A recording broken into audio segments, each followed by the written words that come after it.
From the Homestead Studios in Santa Clarita, California, it's Just the Tip-Sters with Melissa Morgan. Howdy do. Just in from the kitchen where she's been preparing another flavorful MURDERTIZER, an appetizer of murder, where today the question is it truly music that soothes the soul, or is it possibly murdery mayhem? Remember, if you've got a tip for Melissa, call the Tipster hotline at 832-TIPSTER. That's 832-847-7837, or send an email to jttipsters@gmail.com. You just might hear your tip on the podcast. And now here's your host. When she tells ghost stories around the fire pit, it's probably got bones in it, Melissa Morgan! More cowbell?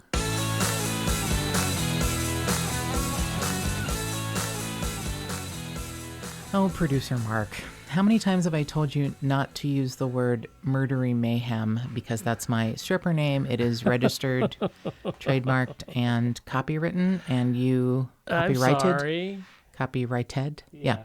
So murdery mayhem is the name I usually dance under. Oh, right. Just wanted to point that I out. always forget. You take off on Saturday nights, and you've got it written. You actually have it tattooed on your shoulders. So Ixnay on the Saturday night say. Okay. So I do want to mention at the beginning of this MURDERTIZER, if you like this podcast, please feel free to rate, review, subscribe. We would be very grateful if you did. If you could take the time to write a review on iTunes, it helps other people find us. And again, we would be very grateful. If you like the podcast, remember it's Just the Tip-Sters, Just the Tipsters. And if you don't like the podcast, it is called The Death of the Edmund Fitzgerald. Really? No, I made that up. It's actually the wreck of the... Well, boys, it's been good to know you. So if you start singing like a Canadian... I'm going to start singing, well, boys, it's been good to know you. I will cut your mic and you will have nothing left to say. So Okay, all right. None of that shaky-voiced Canadian folk singing bullshittery. All right. Just a reminder, as Melissa says, don't forget the hyphen, Just the Tip-Sters. Yes, and you can find us anywhere that you listen to your podcasts. Stitcher, iHeartRadio, CastBox, Spotify, the ubiquitous iTunes, everywhere. You can find us everywhere. And we have a Facebook page. And we do. Thank you for mentioning that. And an Instagram account and a Twitter account. I have no idea what I'm doing. I press buttons. You do pretty well. It's on Facebook. It's Just the Tip-Sters, the podcast. Thank you so much, producer Mark. And maybe, one day we'll hire some child who can social media navigate for us, because it's exhausting. It's hard out here for a pimp. There's just not enough 5-year-old children in the neighborhood who could come and operate that. Yeah, we have to break down and pay some people. But got a very sweet post on one of the many Facebook group pages I belong to about true crime and about podcasts, and apparently only 7% of podcasts get over 5,000 listens in a month. So I was like, oh, okay. So if you it's like, well, all right, I feel a little better now, because I'm like, no one's listening to my podcast, but I know they are. They're wonderful people that contact us and let us know. They are out there. So we are very blessed. I do know that. So, all over the world. Yeah, that is very fascinating to me. When you hear from people in South Africa and New Zealand, you're like, really? Thank you. You figure they have so many more other interesting things to do than listen to your podcast, but it is very enlightening and encouraging when people from other countries take the time to listen to you, to let you know, to review and rate your podcast. And we're, very appreciative and very blessed. And with that being said, all over the world, it's an interesting thing that has been brought to my attention a couple of times recently, which is why we decided to record this MURDERTIZER, because I just never want any of the tipsters to feel like they're alone. And I know they don't feel like they're alone, but I feel like there's a much bigger group of us than than you can ever know.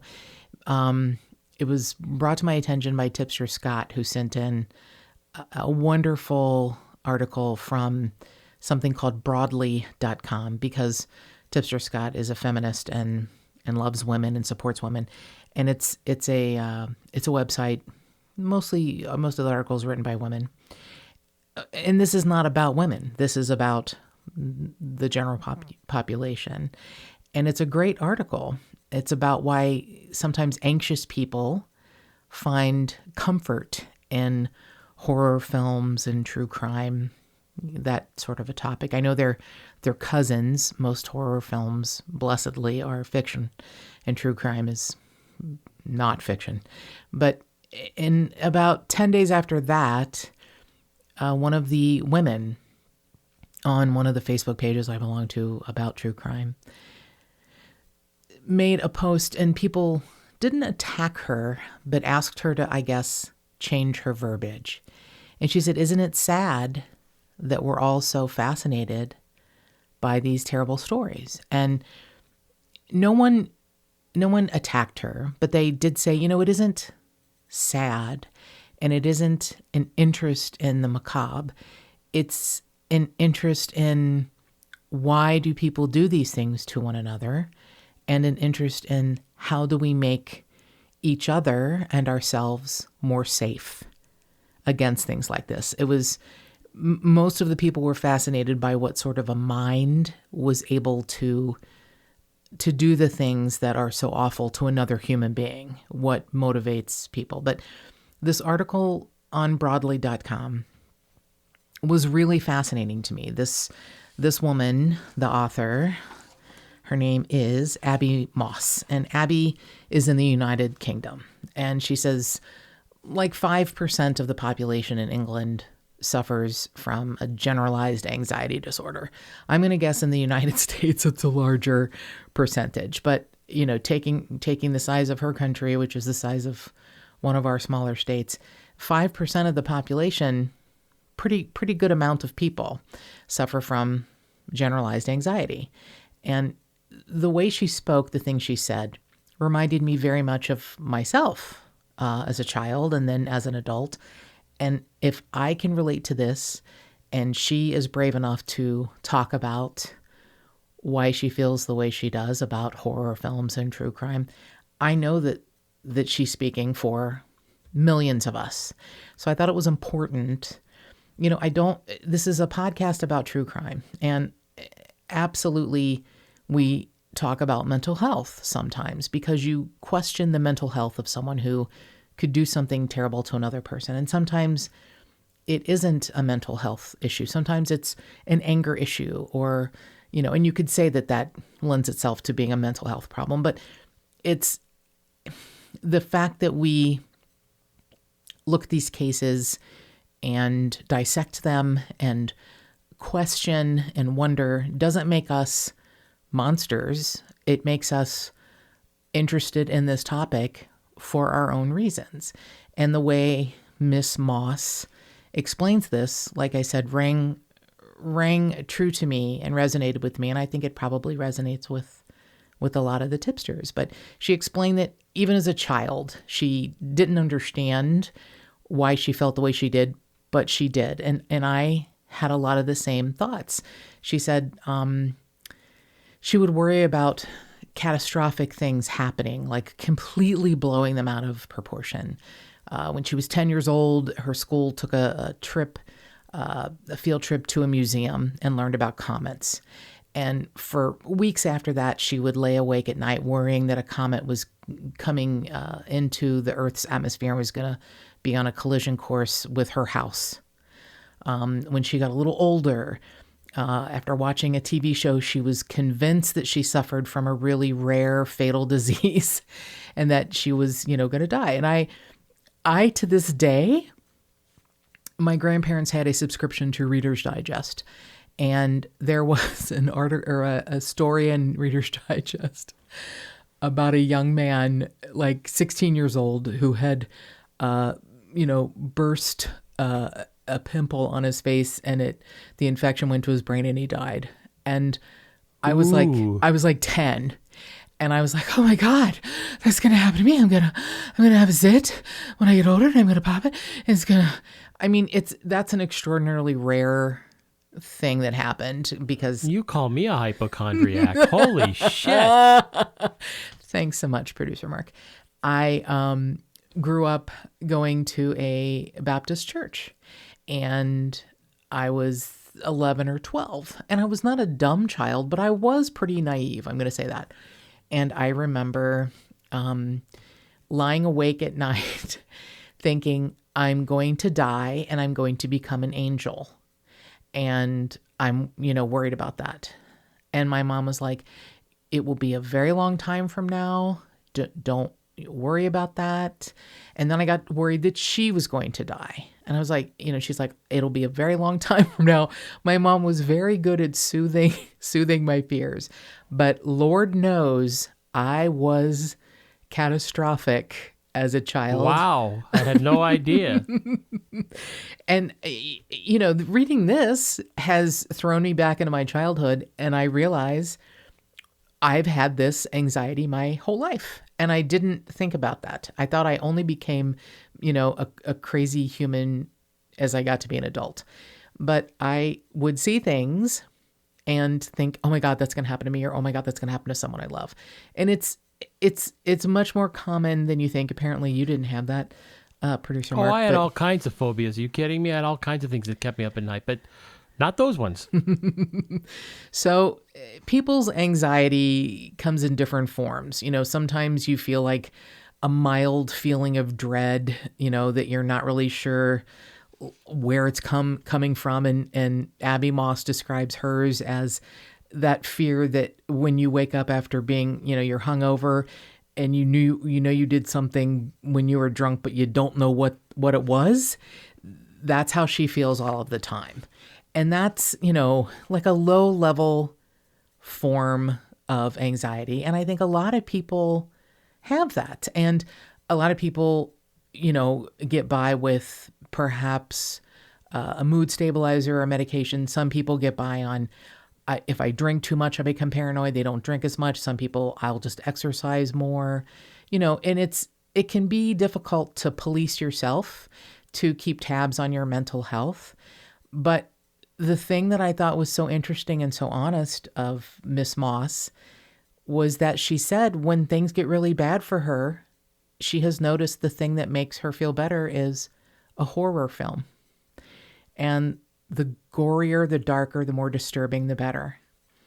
Some of them are, very suspend your disbelief. They're supernatural kind of horror films that, that she can watch and it makes her feel somewhat better.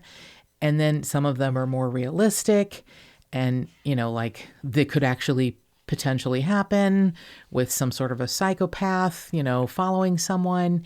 And she thought to herself, you know what, I'm wondering if I'm alone in this. So she went on a Reddit forum on anxiety and said, is there something wrong with me? And people were like, oh no, girl. When I'm really filled with anxiety, I watch the Blair Witch Project. And, she was like, oh, That's kind of interesting. It is. And other people said, oh yeah, I watch Paranormal Activity. And people were like, oh, I watch Scream. Oh, I watch the ID Network. It's very interesting. The things that people said when she said, am I okay? Because this is, how I feel. This is what I do. And a Reddit responder said,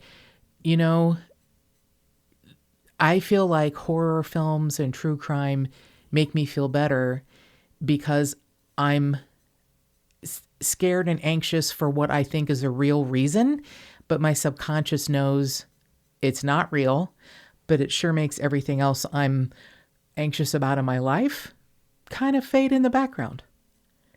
And it's like, oh, I guess what? That makes sense. It does. It makes a lot of sense to me. So Abby Moss doesn't just take, Reddit responders as her answer. She talks to several different psychologists, those, studying the brain psychological effects. Dr. Matthias Clausen from Aarhus University in Denmark. He's been studying the psychological effects of horror films for 15 years. And he said exposure to horror films can be gratifying when the negative emotions caused by the film are manageable. So he's explaining that there's this psychological distance when we watch a horror film or something like true crime.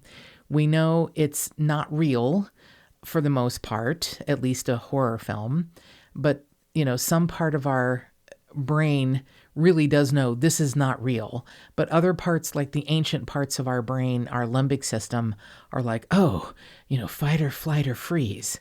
Our amygdala is triggered, and our body is able to experience something, and then it's able to recede.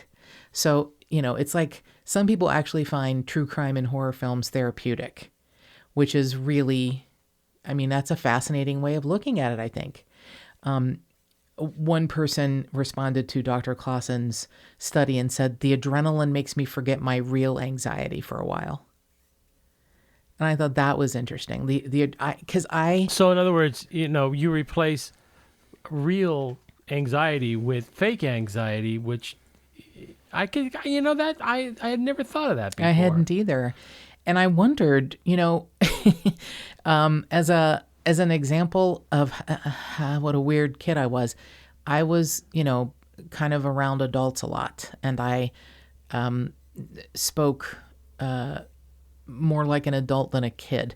So I was an only child. My mom was an only child. I didn't have any real close cousins. They were more extended family from my grandparents.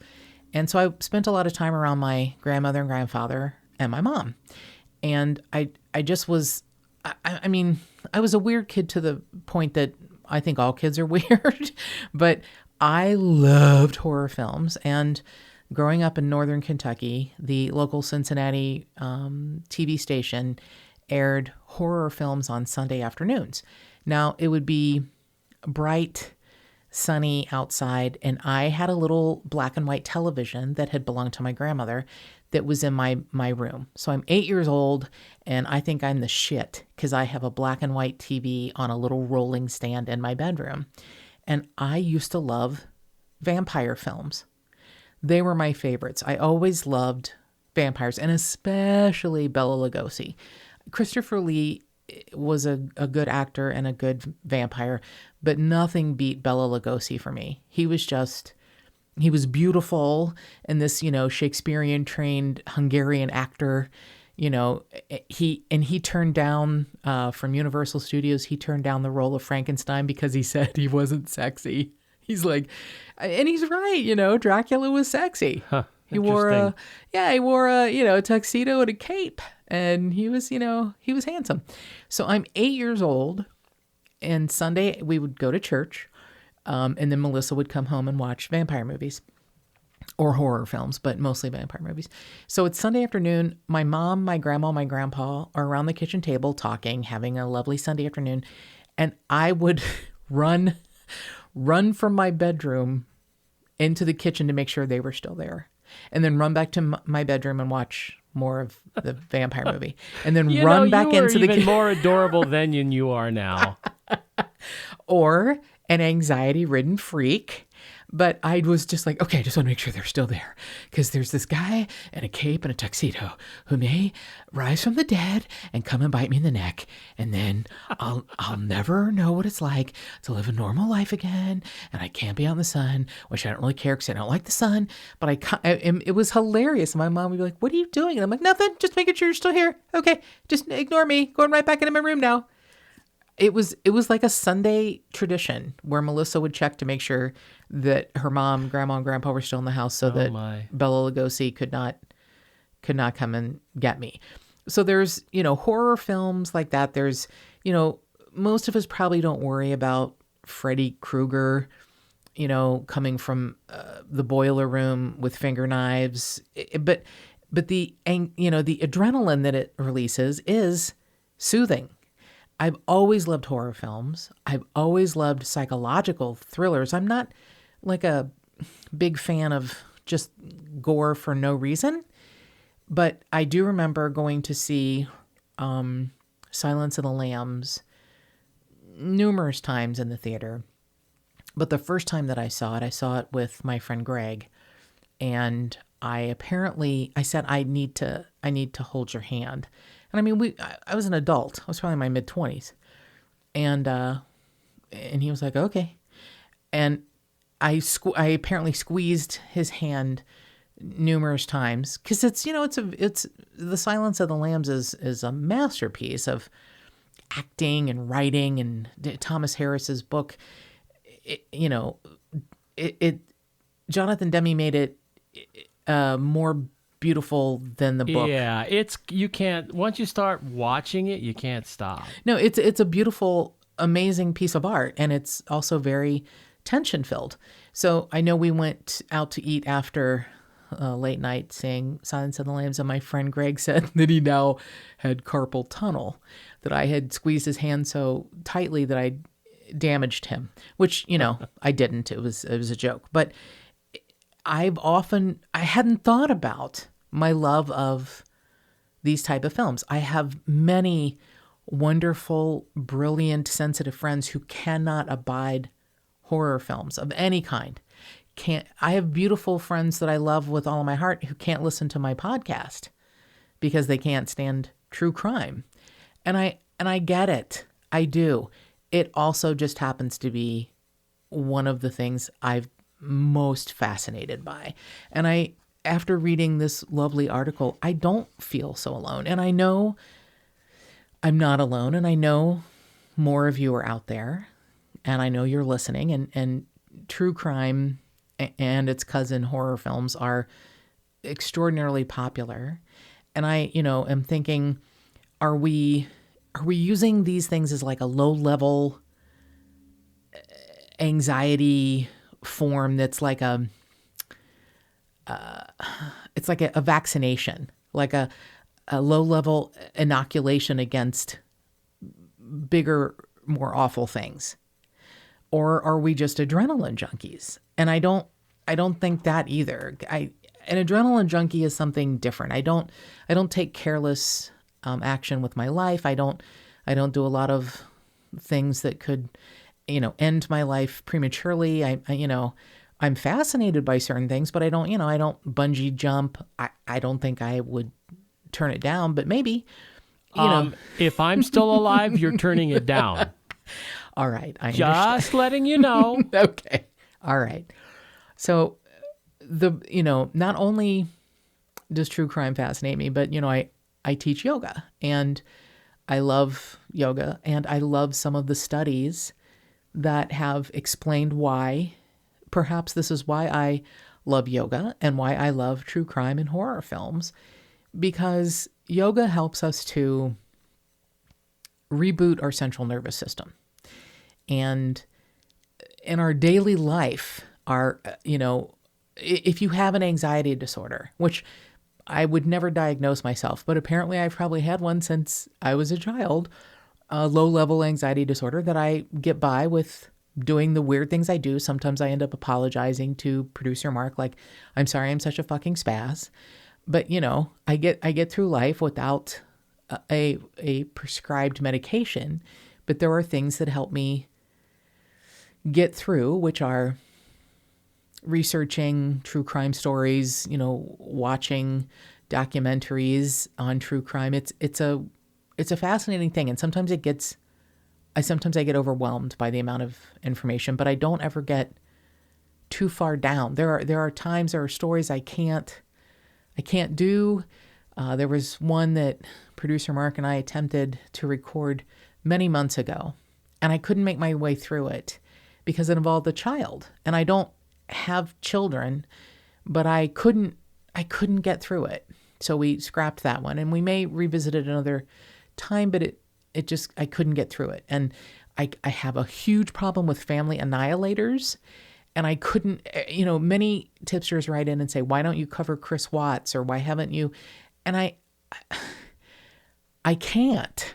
there might be a time when I can, but I can't. It's too much.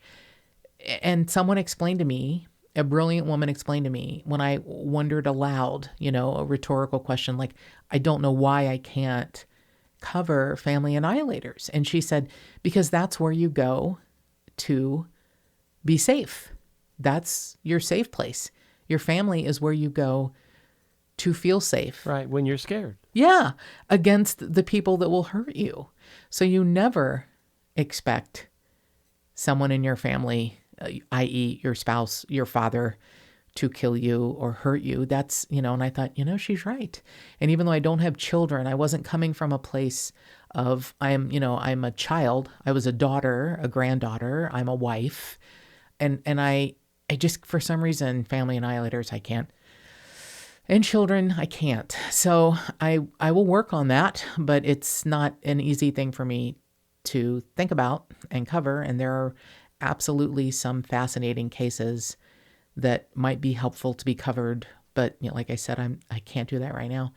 But one of the pieces of research said that people with anxiety disorders have a hyperactive amygdala as compared to quote unquote healthy people.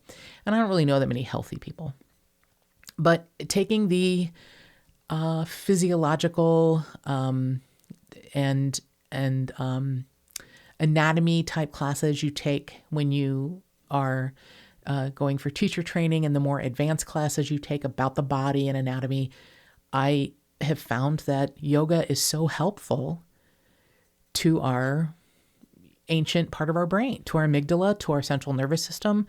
Simple things like a pose that we do toward the end of class. It's a modified version of Shavasana. For those of you that practice yoga, Shavasana is those of you that don't practice yoga, it's the last pose. So you practice yoga for 60 minutes, 90 minutes, depending on the kind of class you take. And the last pose is, according to the ancient yogis, how brilliant they were, the most important pose. And it's called Shavasana. And it is translated from the ancient Sanskrit to mean corpse pose, which sounds, like it could be macabre, but it's the most important pose because it allows your body to integrate the poses you've done, the more physical poses and the breathing. So corpse pose is you're lying there with your arms and legs kind of out, and your body can accept the poses you've done. Your muscle memory can take over. Your body can integrate the poses and give you the benefits of practicing yoga. So the pose before that one in the restorative class I teach is a modified version of Shavasana. So we're slightly elevated. There's a block at the top of the mat and a bolster on top of the block so it's at an angle. So and you lie back on the bolster so that it runs the length of the spine, and your body is I wouldn't even say 45. It might be a 30-degree angle, and your central nervous system can take the time to reboot. It's really affecting the ancient part of our brain, the limbic system, the reptilian part of our brain that's fight or flight or freeze. And when your body is allowed to do this and you're allowed to breathe and not hold your breath or feel stifled or holding something in, the ancient part of your brain is like, oh, okay. I don't have to fight, or I don't have to fly, and I don't have to freeze. I can just breathe and I can just be. And I think our bodies, our psychological, our brains, everything needs that more than I can even say. That's just, I think, one of the reasons I love yoga so much. So it's fascinating to me that these, experiments by neurologists and psychologists that talk about, how our anxiety can develop, whether we're as children or the way we see the world as an adult. And, it can be it could be long-standing anxiety issues that we don't even know we have, but somehow feel soothed by horror films or true crime. I definitely felt not so alone. And it actually helped me coalesce in my brain why I love yoga, because it does the same thing for me that watching a horror film does. It helps me deal with my anxiety. It helps me to keep from overreacting. And I can still have feelings of nervousness or fear, but I can get past it because, oh, look, I'm still here and nothing bad happened.